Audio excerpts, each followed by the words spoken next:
Digital തട്ടിപ്പെന്ന് പറയുന്നത് വലിയൊരു പ്രശ്നമായിട്ട് വന്ന് അതിന് നടപടി എടുക്കണം എന്ന് സുപ്രീം കോടതി ആവശ്യപ്പെട്ടിരിക്കുകയാണ് കേന്ദ്ര ഗവൺമെൻറ്റിനോട്. വലിയൊരു ഭീഷണിയായി വന്നിരിക്കുന്നു.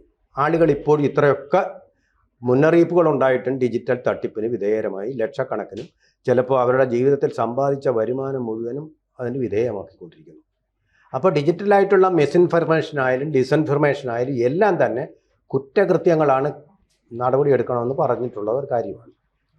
പക്ഷേ കേരള ഗവൺമെൻറ് തന്നെ മിസ്ഇൻഫർമേഷനും ഡിസ്ഇൻഫർമേഷനും ഒരു ക്യാമ്പയിനായിട്ട് സംസ്ഥാന സർക്കാരിൻ്റെ ശമ്പളം പറ്റുന്ന INPRDയെ കൊണ്ട്, ഇൻഫർമേഷൻ ആൻഡ് പബ്ലിക് റിലേഷൻസ് ഡിപ്പാർട്ട്മെൻറ്റിനെ കൊണ്ട് ചെയ്യിപ്പിക്കാനൊരു പുറപ്പാട് നടത്തിയിരിക്കുന്നു. ശ്രദ്ധയിൽപ്പെട്ടോ അത്?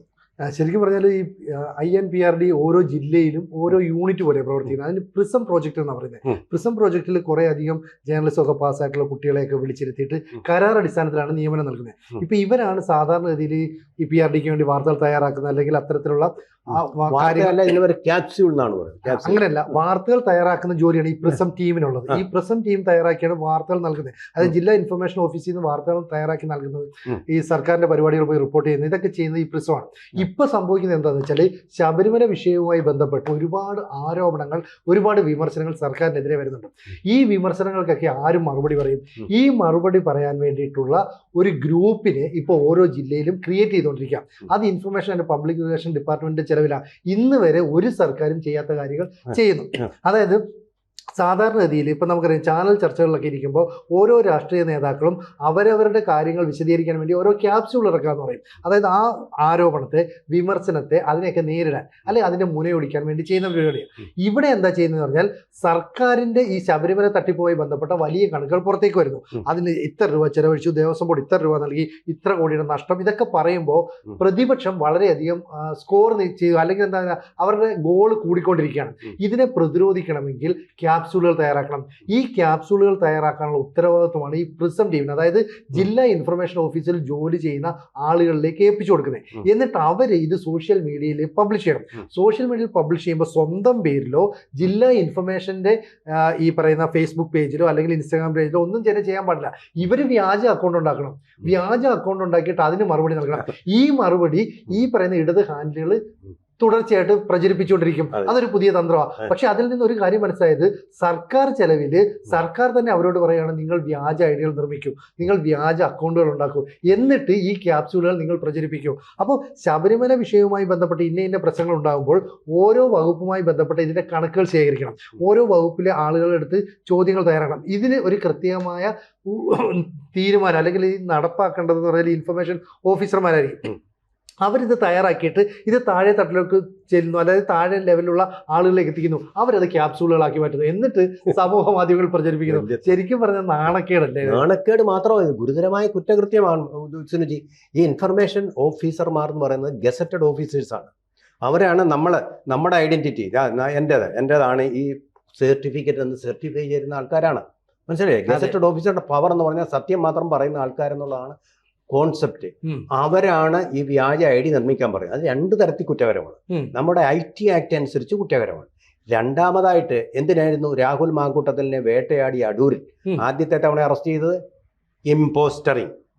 അദ്ദേഹം ഇമ്പോസ്റ്ററിങ് നടത്തിയത് ഏതെങ്കിലും പൊതുകാര്യത്തിനല്ല, പാർട്ടിക്കുള്ളിലെ കാര്യത്തിന് വേണ്ടിയാണ് വ്യാജ ഐഡന്റിറ്റി കാർഡ് നിർമ്മിച്ചത് എന്നല്ലേ പറയുന്നത്. അദ്ദേഹത്തിനെ വരെ അറസ്റ്റ് ചെയ്തപ്പോൾ ഈ വ്യാജ ID ഉപയോഗിച്ച് ക്യാപ്സ്യൂള് ഡിജിറ്റൽ വേൾഡിൽ ക്രിയേറ്റ് ചെയ്യുക, അതിന് ഗവൺമെൻറ്, ഒരു സംസ്ഥാനത്തിൻ്റെ ഗവൺമെൻറ് നിർദ്ദേശം കൊടുക്കുക, സർക്കാർ ശമ്പളം പറ്റുന്നവരെ, അതായത് സാധാരണക്കാരൻ്റെ നികുതി പണം ഉപയോഗിക്കുന്നവരെ ഇതിനു വേണ്ടി വിനിയോഗിക്കുക എന്ന് പറയുമ്പോൾ അത് വളരെ ഗുരുതരമായിട്ടൊരു കുറ്റകൃത്യം ആവുന്നില്ലേ? തീർച്ചയായിട്ടും. ഇപ്പൊ ഈ ആഗോള അയ്യപ്പ സംഘം നടന്നു. ഈ അയ്യപ്പ സംഗമത്തിൽ ഇപ്പൊ 150 കട്ടിൽ മേടിച്ചു എന്ന് പറയുന്നു. 100 കട്ടിലിന്റെ ബില്ലേ ഉള്ളൂ.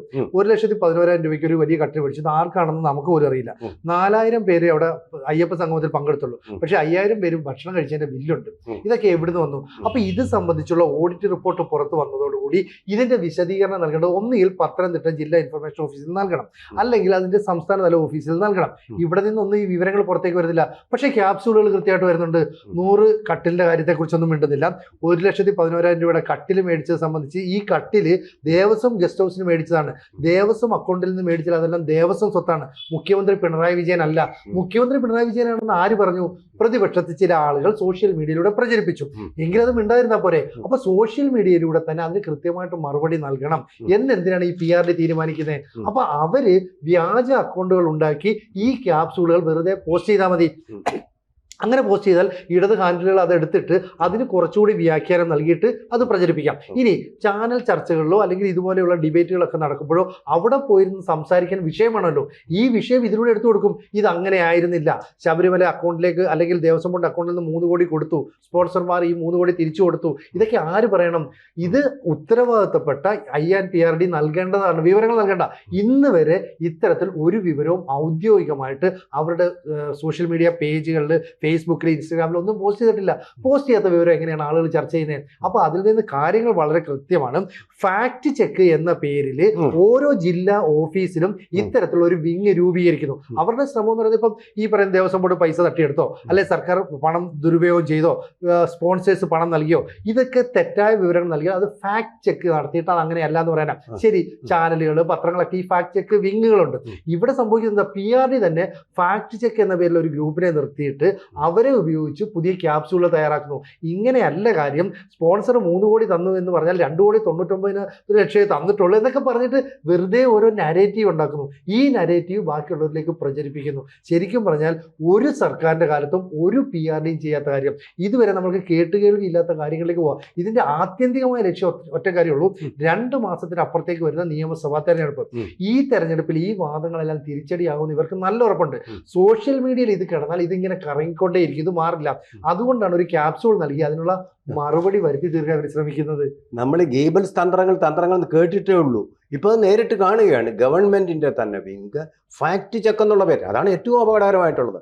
കാരണം സത്യം അറിയുന്നത് ഗവൺമെന്റിൽ നിന്നാണ്. ഗസറ്റിലെ പോലെ പരിശുദ്ധമാണ് അതിലെ വാക്കുകൾ. അത് മുഴുവൻ വ്യാജ ക്യാപ്സ്യൂളുകൾ നിർമ്മിച്ചിട്ട് ഈ സത്യാനന്തര കാലത്തിന്റെ ഒരു പ്രോഡക്റ്റും ടൂളുമായിട്ട്, അത് ടൂൾ കിറ്റുമായിട്ട് അത് വന്നുകൊണ്ടിരിക്കുകയല്ലേ.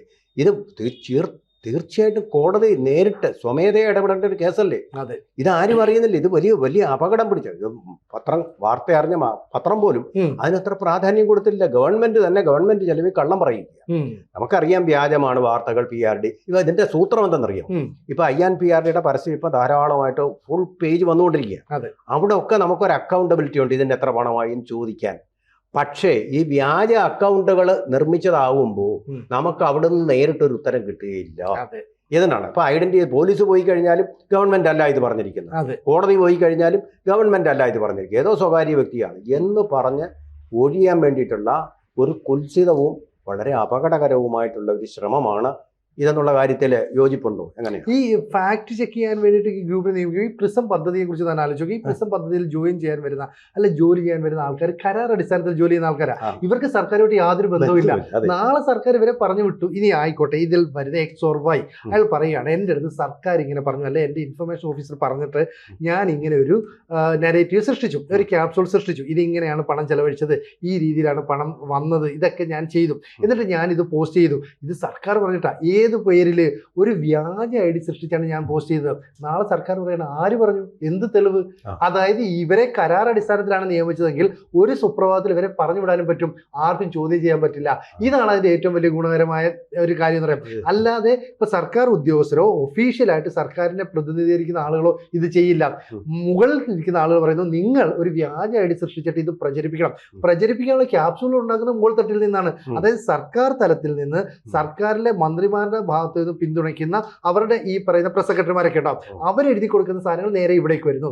ഇവരതിനെ ഒന്ന് മോഡിഫൈ ചെയ്തിട്ട് അടുത്ത ആളിലേക്ക് നൽകുന്നു. എന്നിട്ട് ഇവർ സോഷ്യൽ മീഡിയയിൽ പോസ്റ്റ് ചെയ്യുന്നു. ഈ സോഷ്യൽ മീഡിയയിൽ പോസ്റ്റ് ചെയ്ത ആൾ തന്നെ ഒരാഴ്ച കഴിഞ്ഞിട്ടോ ഒരു മാസം കഴിഞ്ഞിട്ടോ പറയുന്നത്, ഞാനാണ് ഇത് പോസ്റ്റ് ചെയ്തത്, സർക്കാരിൽ നിന്ന് കിട്ടിയ ക്യാപ്സൂൾ ആയിരുന്നു, ഞാൻ ഇത് ചെയ്തത് തെറ്റായി പോയെന്ന് ഇപ്പൊ എനിക്ക് തോന്നുന്നു, അതുകൊണ്ടാണ് ഞാൻ നിങ്ങളോട് തുറന്നു പറയുന്നത്. സർക്കാർ കൈമലർത്തും. ഞങ്ങൾ നിങ്ങളടുത്ത് പറഞ്ഞതിന് എന്താ തെളിവ്? നിങ്ങൾ ഞങ്ങളുടെ സ്റ്റാഫാണ്, ആ സ്റ്റാഫ് വെച്ചിട്ട് നിങ്ങൾ ഇങ്ങനെ വ്യാജ ID ഉണ്ടാക്കിയത് ഞങ്ങൾ എങ്ങനെ അറിഞ്ഞു?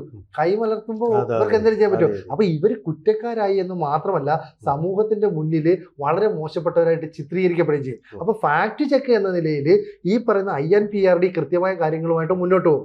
അതിനിടയിൽ നിന്ന് അതിന്റെ ഒഫീഷ്യലായിട്ടുള്ള ഒരു ഇടപാടിലും ഇപ്പൊ ഈ മെയിൽ വഴിയായിരിക്കും അത് ചെയ്യുന്നത്, ഇതിലൊന്നും തന്നെ ഈ കാര്യങ്ങൾ ഉൾപ്പെടുത്തില്ല. പകരം അതൊരു വാട്സാപ്പ് മെസ്സേജ് ആയിട്ട് വാട്സാപ്പ് ഗ്രൂപ്പിൽ പോസ്റ്റ് ചെയ്യുന്ന സാധനമായിട്ട് വരും.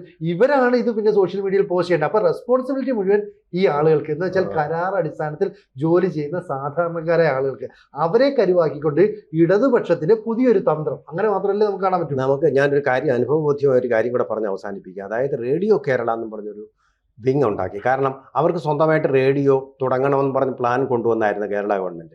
അതിന് അനുവാദമല്ല, അത് ഗവൺമെന്റ് ഓഫ് ഇന്ത്യക്ക് മാത്രമേ കഴിയൂ എന്നുള്ളത് കൊണ്ട് അവർ INP വകുപ്പിന്റെ കീഴിൽ ഞാനും ഉണ്ടായിരുന്നു. പ്രോഗ്രാം മാനേജറായിട്ട് ഞങ്ങൾ ഒരു പാനലുണ്ടായിരുന്നു, അവിടെ ഉണ്ടായിരുന്നു. സെക്രട്ടേറിയറ്റിനകത്ത് തന്നെ, PRD ഡിപ്പാർട്ട്മെന്റിനകത്ത് തന്നെ. പക്ഷെ അന്ന് ഞങ്ങളെ സൂപ്പർവിഷൻ നടത്താൻ വേണ്ടിയിട്ട് PRD ഡയറക്ടർ ഉണ്ടായിരുന്നു, അദ്ദേഹത്തിന്റെ കീഴിലായിരുന്നു. അദ്ദേഹത്തിന്റെ പേര് ഇപ്പൊ ചേർന്ന ഒരു പേര് തന്നെ, TV എന്നാണ് അദ്ദേഹത്തിന്റെ പേര് തുടങ്ങുന്നത്. അപ്പൊ ആ പേര് പ്രസക്തമല്ല. അങ്ങനെയുള്ള ആൾ ഞങ്ങളെ നിയന്ത്രിക്കാൻ അവിടെ ഉണ്ടായിരുന്നു. TV സുഭാഷ് എന്നായിരുന്നു അദ്ദേഹത്തിന്റെ IAS ഉദ്യോഗസ്ഥൻ. അപ്പോൾ അവിടെ ഒരു അക്കൗണ്ടബിലിറ്റിയും കാര്യങ്ങളും വരും. ഇത് കുറച്ചുകൾ കഴിഞ്ഞപ്പോൾ ഗവൺമെന്റ് തന്നെ, പിണറായി വിജയൻ തന്നെ അത് വേണ്ടാന്ന് നോക്കുമായിരുന്നു. അഴിമതി നടന്നു എന്നുള്ളതാണ് പറയുന്നത്. അവിടുത്തെ ഒരു പ്രൊഡ്യൂസർ, അവിടുത്തെ സ്റ്റാഫായിട്ടുള്ള പ്രൊഡ്യൂസർ, എന്താണ് ഇത് വേണ്ടാന്ന് വെച്ചാൽ ഇതിൽ കൂടി വ്യാജം കടത്താൻ പറ്റുന്നില്ല അവർക്ക്. കാരണം അണ്ടർ സൂപ്പർവിഷനാണ്, ഞങ്ങൾ റിട്ടയേർഡ് ഗവൺമെന്റ് ഉദ്യോഗസ്ഥന്മാരാണ് ഉള്ളതല്ല. അപ്പൊ അതുകൊണ്ട് ആ കള്ളത്തരം ഒന്നും പോവില്ല, നമുക്ക് വളരെ ചെക്ക് ചെയ്ത് ക്രോസ് ചെക്ക് ചെയ്ത് മാത്രമേ പോവുള്ളൂ. ഇപ്പോ അന്നേരവും ഉണ്ടായിരുന്നു കുറെ പേര്, കേരള യൂണിവേഴ്സിറ്റി ജേർണലിസം പഠിച്ച കുറെ പേരെ അപ്പുറത്തിരിക്കുക. കാരണം അവിടെ സൂപ്പർവൈസ് ചെയ്യാൻ ആരുമില്ല. അവരെ ട്രെയിൻ ചെയ്തെടുത്ത്, എനിക്ക് തോന്നുന്നു ഇത്തരം ക്യാപ്സ്യൂളുകൾ നിർമ്മിക്കാൻ വേണ്ടി അവരെ ട്രെയിൻ ചെയ്തെടുത്ത് വെച്ചിരിക്കുകയാണെന്ന് എനിക്ക് തോന്നുന്നു. കാരണം അത് ഈ അഗ്നിവീറിനെയൊക്കെ വയ്ക്കുക എന്ന് പറയുന്ന പോലെ പുതിയൊരു ശക്തിയെ കൊണ്ടുവന്നിട്ട് ഈ തെരഞ്ഞെടുപ്പ് ജയിക്കാനുള്ള എല്ലാ തന്ത്രങ്ങളും കൗശലങ്ങളും കൗടില്യ തന്ത്രങ്ങളുമാണ് ഇപ്പോൾ ഗവൺമെന്റ് ചെയ്തുകൊണ്ടിരിക്കുന്നത്. അപ്പോൾ ഈ മണിശങ്കർ അയ്യർ പറഞ്ഞതുപോലെ അടുത്ത മുഖ്യമന്ത്രിയും പിണറായി തന്നെ എന്ന് നമുക്ക് ആലോചിക്കേണ്ടി വരും. പക്ഷേ സർക്കാർ ക്യാപ്സ്യൂൾ എന്ന് പറയുന്നത് ഈ സർക്കാരിന് ഒരു നല്ല ഉത്തരവാദിത്തപ്പെട്ട പ്രതിപക്ഷ കക്ഷി അത് ഏറ്റെടുക്കേണ്ട വിഷയമാണ്, കോടതികൾ ഏറ്റെടുക്കേണ്ട ഒരു വിഷയമാണ്. ഇത് സത്യമാണ്, റിപ്പോർട്ട് ചെയ്തിരിക്കുന്ന വാർത്ത സത്യമാണെന്നുണ്ടെങ്കിൽ. കൂടുതൽ വാർത്തകളും വിശേഷങ്ങളും നിങ്ങളിലേക്ക് എത്താൻ ABC മലയാളം സബ്സ്ക്രൈബ് ചെയ്യുക, ബെൽ ബട്ടണും അമർത്തുക.